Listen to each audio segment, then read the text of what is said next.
Nous ne sommes pas sur une île, mais bien à Arcachon, dans le jardin de Régine Rosenthal.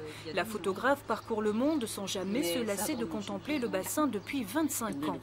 Elle signe aujourd'hui son deuxième grand livre avec son complice en écriture Charles Danet, qui lui vit ici depuis un demi-siècle. La réserve d'Arès, un soir d'orage.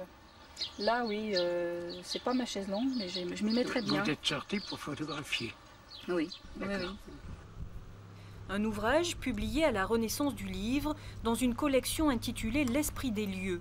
Tout un programme pour des auteurs soucieux d'aller au-delà des apparences.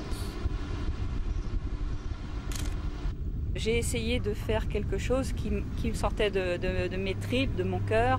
C'est un livre qui ne se veut pas documentaire, ni touristique, mais plutôt un livre de sentiments, un livre de ressenti, un livre d'ambiance aussi. Pour capter les ambiances, c'est sûr qu'il ne faut pas se lever à 10 h du matin, ni arrêter de travailler à 4 h de l'après-midi. Le carnet toujours à portée de main, Charles Danet a rédigé tous les textes en intégrant les écrits parfois méconnus de Mauriac et de Cocteau pour aborder tous les grands thèmes. D'abord, la forêt qui empêche le bassin de s'enrhumer, parce qu'il est tout autour. Ensuite, voir le littoral, parce que c'est là que sont les activités des hommes. Puis voir ensuite le milieu, parce que c'est là que finalement sont les parcs, ces cultures de l'océan, comme on disait à l'époque. Et voilà le rayon de soleil.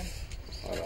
Témoignage sur la vie et les paysages d'aujourd'hui, le bassin entre Dunes et Landes entraîne le lecteur dans un beau voyage pour un ouvrage qui s'impose déjà comme une référence. Ça, c'est une photo que j'ai faite, je pense qu'il devait être autour de 4 ou 5 heures du matin.